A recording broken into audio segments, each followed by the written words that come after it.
Hey everyone, what's going on?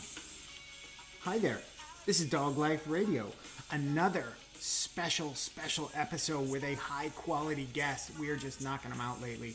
Actually, we are on quite a roll with some really great people that we've been talking with. And with that,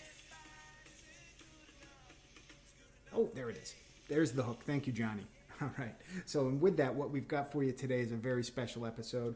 We have got Nasty Nate Harris, 10th Planet Jiu Jitsu brown belt out of Albuquerque. He's a CrossFitter, stuntman, actor, improv dude, and all around funny guy. Great talking with him. Thank you so much, Nate. For those of you who know a bit about, let's see, the CrossFit subculture, if you will, out there in Albuquerque, it's a hotbed, and he's right in the middle of this stuff. So we had a great conversation about everything that he's got on his plate today, how he keeps going, and all that kind of stuff. But before we jump ahead right to the meat of the conversation, remember to follow me on Instagram at _Jiugio, Giuggio. Follow me in iTunes. Subscribe to the Dog Life Radio podcast. Please spread the word and drop me a 5-star rating. It is the best way for others to hear about dog life. And if you are not an Apple kind of guy or girl, you can go just about anywhere. You can go to Stitcher. You can go to Overcast. You can go to Pocket Cast. You can go to any of the other places you go to get high quality podcasts like Podbean. And you can follow me there as well. So, without further delay, here is the nasty one, Nate Harris. Enjoy, people. All right, we are good. We're live here with nasty Nate Harris, and this is Dog Life Radio, and I'm your host, Rossi Giuggio. Nate, thank you so much for taking some time out of your busy schedule to have a quick chat with us. You are welcome. Thanks for inviting me. No worries. It's funny because I have to admit I am a fan. I follow you on Instagram and through the other various social media, and I have seen that you are quite the Renaissance man. You've got your hand in many a different pot there, or finger in many a different pie, or whatever that phrase is. Well, first of all, thank you. The idea that I have fans is still very foreign to me and bizarre, but I appreciate it. And yeah, I guess so. I got some different things going on. Yeah, I would say so. I mean, very humble guy. I mean, I see you, actor, stuntman, Brazilian Jiu Jitsu over there with 10th Planet, as well as, just all over the place. So, out of everything that you've been doing, what are you most proud of today? Geez, that's a tough one. Most proud of, probably, well, no, not probably. Most proud of is jiu-jitsu. Jiu-jitsu? What I've done in jiu-jitsu, just because I would have never in a million years anticipated it. Yeah. That was completely out of the blue that happened. So, how did that happen? Well, really, long story kind of short. Don't want to rob you of a story, but basically I was tired of being fat, and I knew I knew of this gym, and so I went there just to start doing cardio boxing classes, and then one of the fighters was like, dude, you should try jiu-jitsu. And I'm like, I can't do that. I'm not tough. I'm a funny guy I'm a fat guy who makes jokes. And he's like, dude, that's not what it is. Just try it. I'm like, okay. So I tried my first class, which was 9 years ago yesterday. And my coach, Tate, after that night, sent me, a really encouraging text saying, hey, great job tonight, blah, blah, blah. And I was like, oh, wow, nobody's ever told me I was good at anything before. That feels nice. So I went back the next night, and then the next night, and then the next night, and I just kept going. And, now here I am 9 years later. That's awesome. Yeah, I some of the things that I love the most about doing BJJ is I kind of liken it to a game of chess, but it's with your whole body. You know, you're constantly moving. You're constantly thinking to anticipate the strategy. And that's not even touching upon just the overall physicality of it. I mean, your entire body, all of the muscles, the core, flexibility, which is huge. I think that's that was probably one of my favorite pieces, is knowing that I jumped into BJJ after powerlifting, so I was kind of, I lift things up and put them down. yeah, couldn't touch my toes, but then the flexibility aspect was huge. So that to me resonated. How long have you been training? Well, right now I had been training for a few years, about 3 years. I got my blue belt under Marco Alvin and Gabriel Gonzaga over at Team Link in Western Mass. Okay. And I ended up moving into Northern Connecticut. Now it's a little bit further away, and right now I'm trying to find a closer space to do some more training. Cool, man. Yeah, it's fun. It is good stuff. It's like when you find people who are into it and know what you mean when they say, "Hey, we're gonna go roll," and they don't mean go pop some ecstasy. They get it. Yeah, I do use that term all the time. People are like, "What?" I'm like, "Oh yeah, I forgot you're not a jiu-jitsu person." Yeah, it means like spar. Like we're gonna go live. We're not gonna drill. Yeah. Oh, okay, gotcha. And that's the part where I think lots of people who don't understand what it is think that you're going and like I haven't done like Muay Thai or striking training, but you get to a point where you're like me, like a novice jumping in, and you're not going to go in and just start punching people in the face. But in jiu-jitsu, you're going to jump in and learn. My first day I learned, I think it was like a pass and half guard and doing a Kimura. And you did the Kimura till the person tapped, Yeah. I mean, my first day, I did King of the Mat. Oh, man. Yeah. And I tried to sit out, and Tay just looked at me and goes, "What are you doing?" I'm like, "Oh, I don't know any takedowns." He's like, "It's fine." I'm like, okay. That doesn't matter. You've got to stay. Yeah, and in that line of guys in King of the Mat were two of my future friends who would go on to be in the UFC. So, it wasn't like a all white belt type of thing. Not like my first day. I'm picturing something slightly different. Yeah, I was in, I jumped in the deep end kind of. I was forged in the fire, I like to say. Well, yeah, that's got to be intimidating for.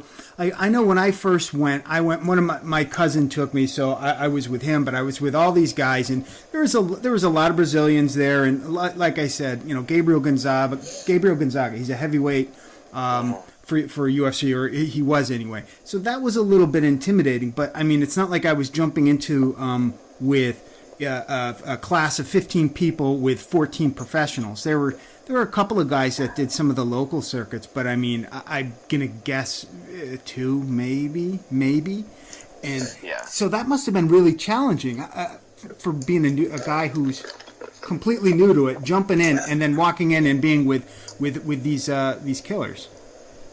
Yeah, well, I mean, there definitely. It wasn't like a room full of killers. There were definitely like, your normal people as well. Mm-hmm. But yeah, I don't know. Like it was and it wasn't.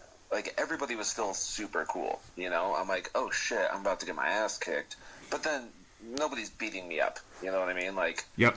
There was one. I think like the first guy I went against, who would then in the future go on to be one of my instructors and fight in the UFC for a few fights. His name was Henry, and he's still to this day maybe the best wrestler I've ever rolled with. And he was the first guy I've ever I ever went against in King of the Mat. I didn't know that at the time, so I just hear Tay say, "Henry, easy on the takedown." So he's like, okay. So he handled me however he wanted, but it was in that nice way, you know what I mean? Where it's like, I'm a professional and I can murder you, but I'm not going to because I'm a nice guy. Yeah. So it was that kind of thing. So it was all very welcoming, even though I was in there with killers. Oh, that's good. Go ahead. And, sorry. And it was one of those things where like, I didn't find it that intimidating because I never had any kind of expectations for myself. You know what I mean? It wasn't one of those things where like, I'm going to walk in and be good at this. Like, the baseline for me was that I'm funny and I'm not good at things. So it doesn't matter. Like, I have zero expectations. Like, the story I tell a lot is I remember Tate talking about belts. And he was saying, you know, anybody can get a blue belt. Anybody in the world. You train long enough, you'll get a blue belt. Whatever. He's like, but then to get up to purple belt, that's a professional level belt. Then you have to compete, you have to do this, like, you have to earn that. You have to work for that. And in my head, I remember thinking, well, I'm never going to get a blue belt. Like, I'm not good at things. So this doesn't apply to me. Like, I'll never be belted because I've never been good at anything, but it doesn't matter. That's not why I'm here. This is fun, and I'm enjoying classes, and I'm enjoying what this is. So I'll go along with it forever, but I don't ever expect to actually get anywhere with it. It's just fun. Yeah. So that was kind of like my mindset. Like, I didn't go in thinking like, I'm going to be a world champion jiu-jitsu artist. Like, I'm going to be a badass. I'm like, oh, this is kind of fun. It's cool. How long did it take before you started to realize, hey, you know what? I'm actually not too bad at this. When I got my brown belt. So it took okay, so I'm going to say it took a little bit. Take it to the brown belt, huh? Okay, yeah, okay. It's funny. Like, it was when I got my brown belt when I was like, oh, maybe I'm actually kind of good at this. I'd say yes. Just, you know, I know, you know, we go way back, me and you, maybe 2 or 3 days or 4 maybe. But, yeah, I'd say that's a sign you are, yeah, I think you're probably doing pretty good. Yeah. And like, I mean, I tapped some black belts in competition to that point. That's got to be amazing. That belt where I'm like, yeah, okay, maybe I'm pretty good. Yeah. It's awesome to me. Brazilian Jiu-Jitsu kind of, it's that mental cleansing. It's got that type of effect on me that's very similar to like meditation. You know? Oh, for sure. Yeah, like you can walk into the school and you know you're stressed from work, cars, bills, news, whatever. And then it's like once your feet hit the mat, you can't really think about those things because you're going to get yourself in some pretty big trouble real quick. You know? Exactly. You have to be hyper present. Yep. You know, jiu-jitsu is therapy for, I mean, I think anybody who does it, you know. I've always made the joke, I'm like, yeah, people pay us instead of the therapist. Yeah. Yep. Which, you know, I'm not saying that they should. If you need a therapist, you should probably pay a therapist also. I'm not condoning skipping out on therapists. But, you know, like it is good therapy. You know, it has been for me. If I'm super stressed with a lot of shit going on, it's like, cool, I do jiu-jitsu and none of that exists anymore. You know? Yeah, absolutely. It's very cathartic, you know? Very much so. And I would say that like with all the martial arts too. You know, if somebody's trying to hurt you, nothing else exists. That's a good way of putting it. That's a good way of putting it. You're not too worried. All your other problems are pretty fucking trivial compared to the imminent danger right in front of you. Yeah, it's kind of funny how when somebody's trying to choke you out or something, you're not really thinking about how your car payment's due in 2 weeks. Exactly. Yeah. Oh, and I'm sorry. Is cussing okay? Oh, absolutely, absolutely. Don't worry about it. Okay. And then it's funny, like, so the past several months I've been doing improv also. All right. And the parallels between the two are pretty amazing. You know, the way I explain, like, improv to other improv people, and also to jiu-jitsu people, I'm like, it's crazy how similar they are, you know, in that, well, in one regard, I'm learning how to hurt somebody and or just defend myself, and then the other, I'm making people laugh. But when you're in it, it's so much the same thing in that, you know, like, you go into, and I quote Bruce Lee a lot in that you have to be water, you know, like, and just in life. You have a plan, but you got to be willing and ready to throw it all away and go with the flow and be adaptable, you know. So like in jiu-jitsu, I have an idea of what I want to do when I walk out onto the mat, but I'm going with somebody else and he can't read my mind, and also he doesn't want to do what I want to do, you know, because what I want to do is to hurt him. Yep. Not literally, but you get what I mean. And so, like, I have a plan, but I'm ready to adapt to whatever he does and go with the flow, you know? And so the same thing with improv. Like, improv, there is no script. There is no talk beforehand. Like, I walk out on the stage with a scene partner, and we hopefully have, you know, we're close enough that we can kind of, we know each other's styles and we know what each other wants to do, but still at the same time, like, I have this idea for an amazing scene in my head. Mm-hmm. Yep. Like, it's gonna be so good. Like, we're gonna set it in World War II. You know, it's gonna be this big thing. But then the second, like, my scene partner is like, "Hey, hand me my cell phone." Like, okay, well, clearly we're not in World War II anymore, so I need to let that scene go. Yep. You know? Yep. So it's like, you walk out, you have a plan, and you gotta be ready to completely throw away that plan and just be hyper fucking present with your scene partner. So the similarities are and the same, like, for the therapeutic ways too. Like, you're on stage, you're with your scene partner, nothing else matters, or nothing else exists, because that's gonna fuck your scene up. Yeah. You know, like, if you're thinking about your anxiety in life and you're not in the scene being this character, then the audience is gonna see that and it's gonna suck. You know? Yep. Like, you are with your scene partner. Like, I'm making eye contact. I'm listening to every word. I'm taking in what they're saying. And then I'm ready to feed it back to them. You know, I'm not thinking about any other aspect of my life. That's cool. How did you get into improv? Well, I heard about this great theater here in town called The Box. Mm-hmm. And they have a great improv team there that performs every weekend. Okay. And they do classes. And so at first I signed up for the classes just as another acting class, you know, just to hone my acting skills. And then in going through the classes, I just kind of also fell in love with the art itself. I'm like, oh, this is amazing.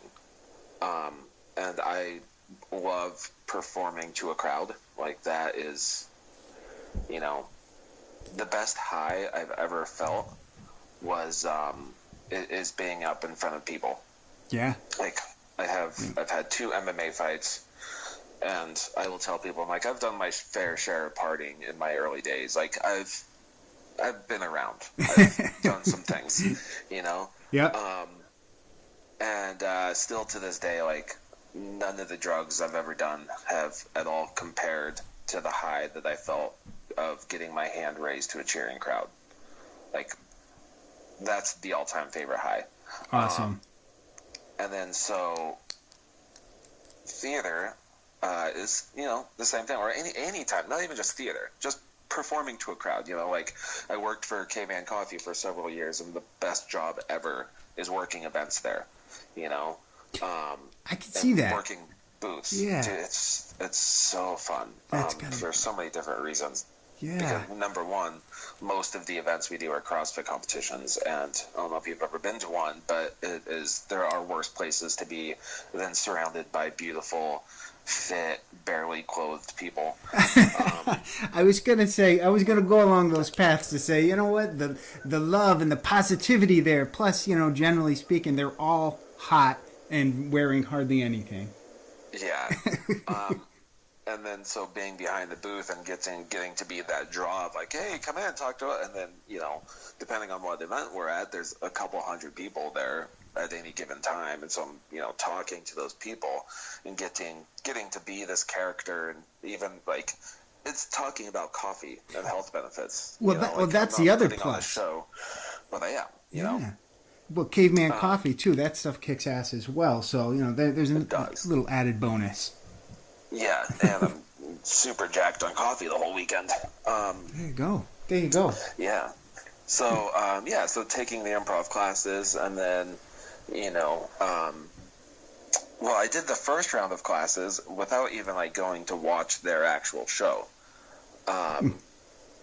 And I was like, oh, this is great. I love this. I want to keep doing it. And then after my first round of classes, I was like, oh, I should probably actually go watch the show.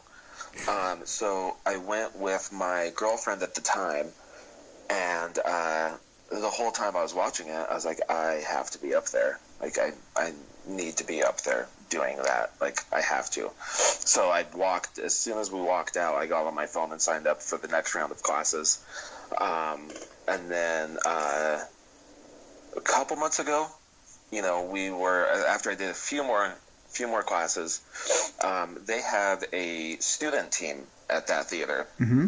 Where the people who are in the classes can go and audition and make the STEAM team, the student team, and perform doing long form improvisation. And so me and a small group of my friends who have made through those courses all went in and auditioned, and we all made the team. And so we did 6 weeks of improv performing Saturday nights, and then. Yeah, it's amazing fun. And then that ended, and then we auditioned again, and we made it again. So we're about to start our second round of classes, starting in September. Or not classes, sorry, performances, starting in September. So getting ready for that. That's so cool. That's so cool. It's just, it sounds like, it's the similarities, like we were saying with BJJ. It's like you're pushing yourself to be constantly moving, constantly thinking. And yeah, I could see how that would be terrifying to me to try to do that. I could see that. Damn. Yeah. Well, it's really funny. Like, after doing improv, and I have gotten comments from people who have watched me, and they're like, "You feel so like I'm watching you on stage, and it's crazy, like how confident and comfortable like I can see you being up there." And I'm like, "Yeah, that's not scary for me." I'm like, "This is what I feel like I've been preparing for my entire life." This is just who I've always been. Like, I'm always the funny guy, Yep. Oh, it was really funny. Do you remember watching Whose Line Is It Anyway back in the day? Oh, yeah. Carrie and yeah. Oh, yeah. So, that was one of my favorite shows growing up. And, I think that I knew it was improv, but it didn't really click. Yep. You know what I mean? Like, it didn't process to me that that's what I was about to be doing. And when I was, 18 and 19, I lived with my best friend in Nebraska, and we would just constantly play the games amongst ourselves because we thought it was funny. Yep. And still throughout this day, I moved away from Nebraska 11 years ago, and I'll still call up that friend, and I'll go right into an improv game, and he'll pick it up and start doing it with me. That's cool. We can go 6 months without talking, but I'll pick up the phone, I'll call him, and start talking in song titles or song lyrics, and he's just right there with me. After the first round of classes, I called him. I was like, "Dude, do you realize that we've been practicing improv for 14 years?" What was his take? He's like, "No shit." He's like, "Oh, damn, you're right." Son of a bitch. Yeah. And it's funny. It's so that what you see on Whose Line Is It Anyway? That's kind of, or not kind of, that's what you call short form improv, where it's the fun little games and it's quick, right? Yep. And what I'm doing now is called long form improv, and there, we take one word, and then we come up with a whole half-hour show, right? And that's the only suggestion we take for the audience the whole time. Oh, damn. Yeah. And it was funny, after doing that, I thought back to when I was 18, and there was this beautiful Colombian girl that I was in love with. And she thought I was really funny, so she would come over and tell me a story. I'm like, "About what?" She goes, "I don't know, just anything. You're just funny. Come up with something." I'm like, "Okay." I'm like, "Well, I need something to go off of. You know what I mean?" I'm like, I can't just come up. She goes, "Okay, skateboard." And so she would throw one word at me, and I'm like, "Okay, so skateboard," and then I would come up with this long funny story about skateboards or something based on skateboards. Yep. And so I had to call her a month ago too. I'm like, "You and I were doing long form improv." And she was prepping you for it. Yeah, I'm like, "I've been doing this for 14 years. This is crazy." So in that kind of regard, I'm like, yeah, I feel like I'm very well practiced. I also have the reason I love improv so much is I go into an audition and my heart is beating faster than it is when I step on the mats at a competition. Like, I'm more scared to go into an audition room than I am to fight somebody. And part of that is, like, no matter what I'm doing, like, if I prepared for something, I always feel like I'm underprepared. I'm like, shit, I didn't do enough. Yep. And what I love about improv is that there is no preparation. So, like, I'm the perfect amount of prepared. Like, that's a good, that's a really cool way of looking at it. Because, it's like people, like, what is it? People say that, they hate speaking in public. They fear that more than they fear, death, because of, when you're speaking in front of people, you're thinking you got to be prepared, you got to know what you're talking about, all that kind of crap. Where that's a really interesting way to look at it with improv, where you're saying there is none. You just need to be present. Yeah. Yeah. Yep. Cool. Very cool. Yeah. So what do you were saying, so you're getting ready for your next round of improv. You got anything coming up in terms of you have any tournaments that you're eyeballing? Anything along those lines, CrossFit wise? In December, I will be going to Anaheim to compete in the IBJJF No-Gi Worlds. So that's awesome. That's my next tournament. Yeah, I haven't competed in about a year. I kind of switched gears. Yep. About a year and a half ago, almost 2 years maybe, I just got to thinking, I'm like, okay, so what am I doing with my life? Mm-hmm. I'm like, competing in jiu-jitsu is amazing and fun. It helps me get better at jiu-jitsu, but is also extremely expensive. Between travel and registration and food and all of those things. Oh, yeah. And so I kind of thought, I'm like, well, am I going to be a professional grappler? Probably not. Yep. I'm not going to be Gary Tellinen or Gordon Ryan or even Gio and be like, yeah, no, this is my life. I compete, and I get paid good money to compete. Probably not going to be that guy. Yep. So now that I'm in my 30s, it looks like I am actually going to be living for quite a while. Yeah. Funny how that happens once you hit about 30, 31-ish. Yeah. I'm like, oh, shit, I might actually have to see this whole thing through. Yep. So I should probably think ahead. And so at that point, I'm like, all right, well, jiu-jitsu will never be out of my life. That will be a very big thing in my life, always. But as far as like where my focus and energy is going, it should probably be on careers and money first and foremost. So I kind of put the competing to a back burner and like, okay, well, my career in life is going to be acting, so I should probably put more focus on that. Mm-hmm. So that's kind of what I was doing. And then I ended up moving to Albuquerque in April and then opening, my own school with a friend. And then that's kind of changed things. I'm like, oh, well, maybe I should compete more. I do have my own school. I should probably represent, and kind of do more of that. So now I'm like finding that balance of like, I'm not going to compete every weekend like I was. Mm-hmm. No, not every weekend, but that got expensive. But throw one in here and there to, stay sharp. Yeah, well, it makes sense. And Nate, it sounds like you're being fluid. You're shifting around a little bit. Yeah. Interesting. Yeah. I'm sensing a theme here. Yeah, there is that, careful balance of, not letting life just happen to you, but controlling your ship, but then also being able to adapt to what does happen. It's like, yeah, whatever life throws at me, I take it, and I'm fluid, and I go with the flow, and it's like, that kind of only gets you too far, yep. But also not going too far the other side, and being like, I am in complete control, and being super rigid in what you think your life needs to be. Yeah, no. I feel like that is going to break you also. No, I agree. It's like I like having direction and plans to an extent, but I think I see what you're saying. And no, I as things shift and change, you got to be able to adapt and be flexible with things. Yeah, absolutely. I think it's adaptability first and foremost is one of the most important things. Yeah. Hey, let me ask you a question.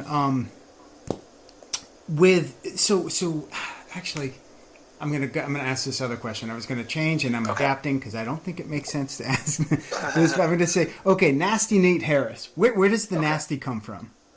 Oh, it's super anticlimactic. Oh, really? Man, because I was going to say, you were coming across as a super nice guy. You are funny. This is great. I don't know. Did you, like, compete in a tournament and, like, fish hook some people? I don't know. Lots of oil checks. There you go. That's how you get it.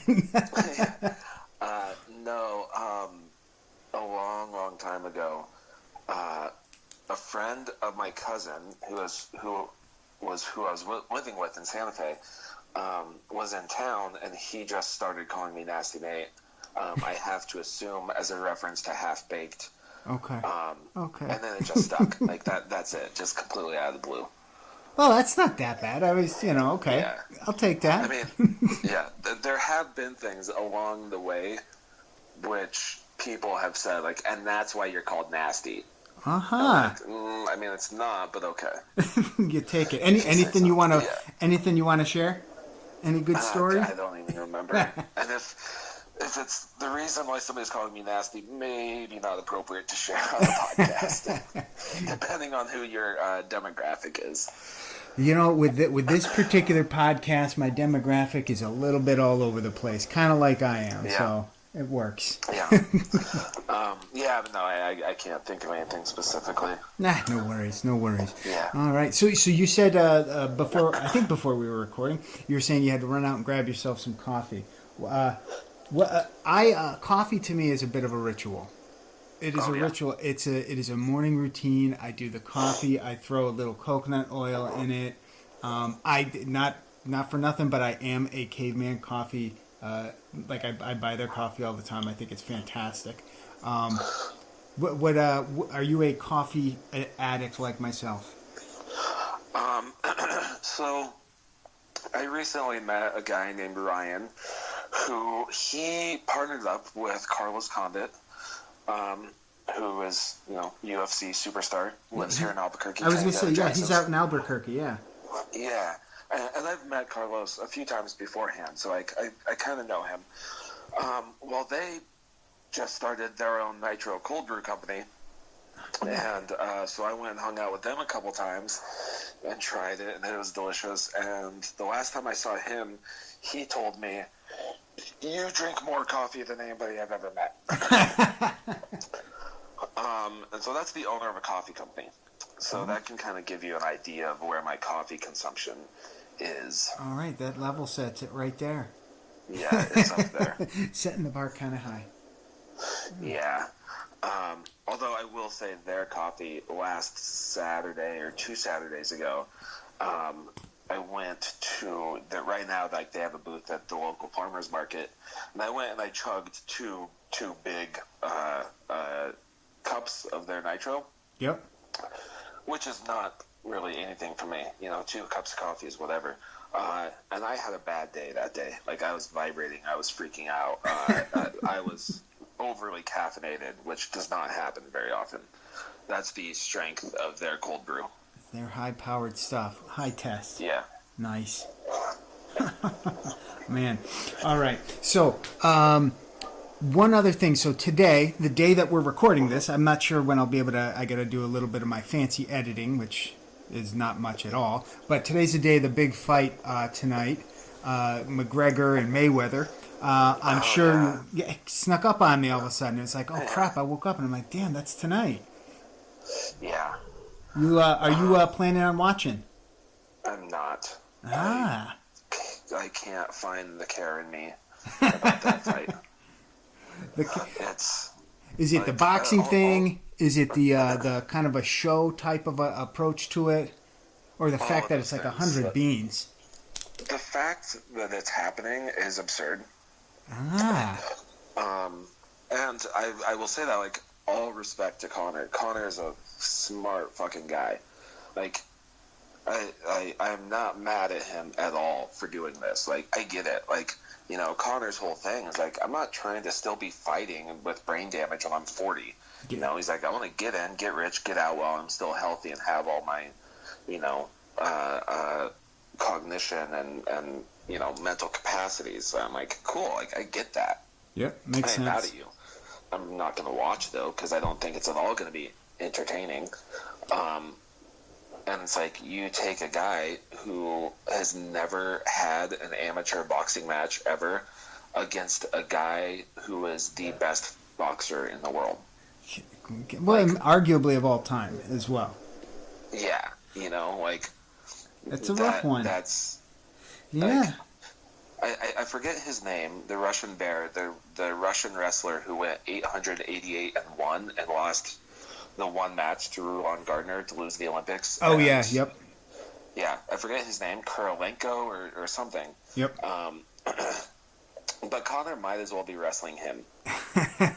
Like, it's funny how I thought Connor did have some amateur fights, but either way, you're 100% correct. And candidly, I don't think I'll be seeing this one myself. And mine actually happens to fall more on the fact that I don't think they're going to start their fight till midnight or something like that. And I'm not going to stay awake that late just to see something. I think honestly, I think it's got a chance at being entertaining, but I think it's probably a very, very slim chance. I think the odds are that Floyd kind of just outboxes him, moves around the ring for 12 rounds, and kind of wins a decision at that point.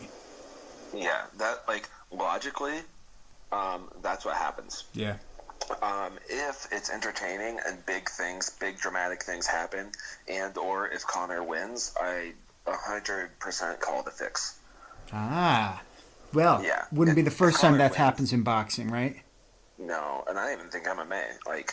Oh, yeah, well, I'd probably, out in Vegas, right? Yeah. Out in Vegas, you never know who's pulling the strings.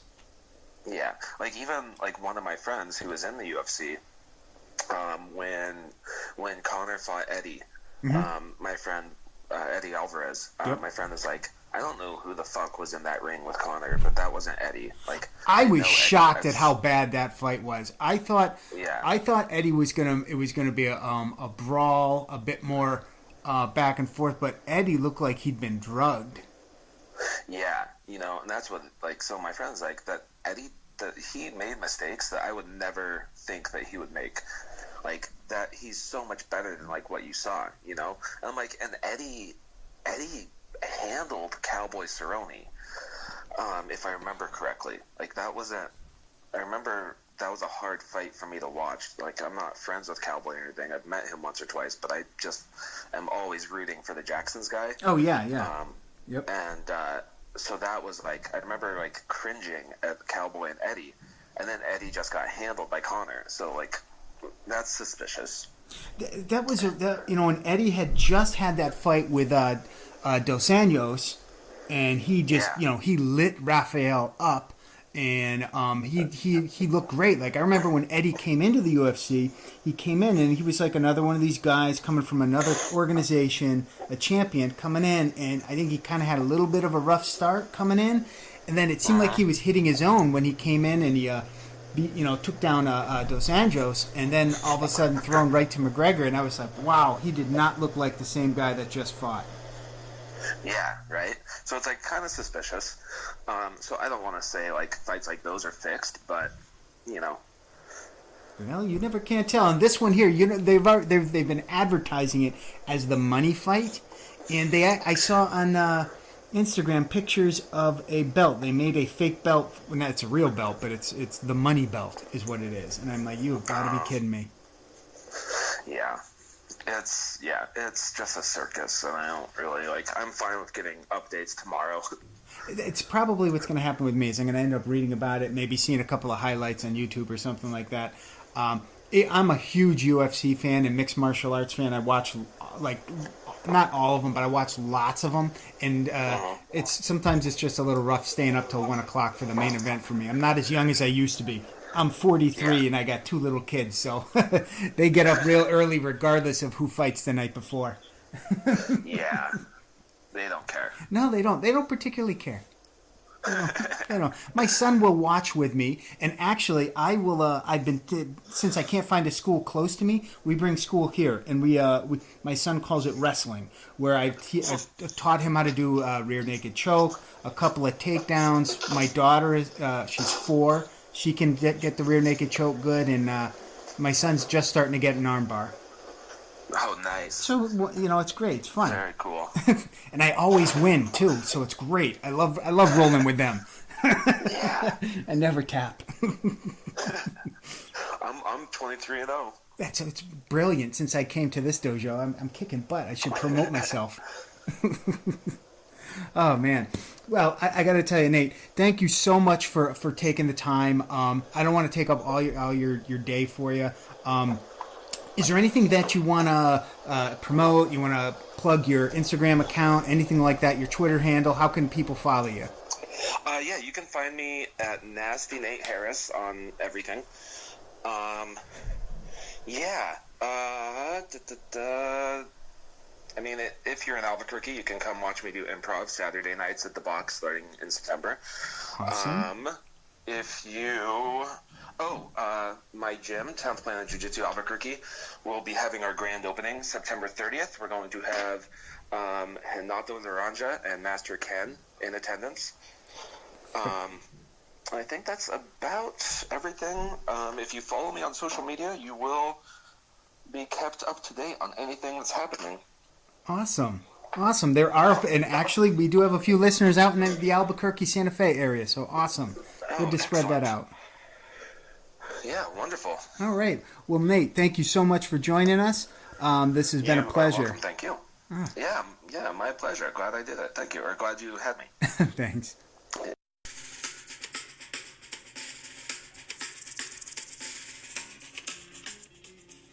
All right, folks, so that's going to do it for today's episode.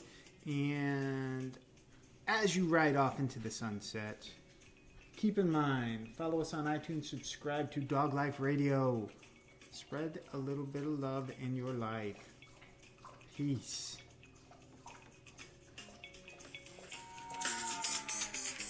Dear little sister, don't you sit there on your fence. Wipe the sadness from your eyes, there's no need to be looking so intense. Got some things to show you.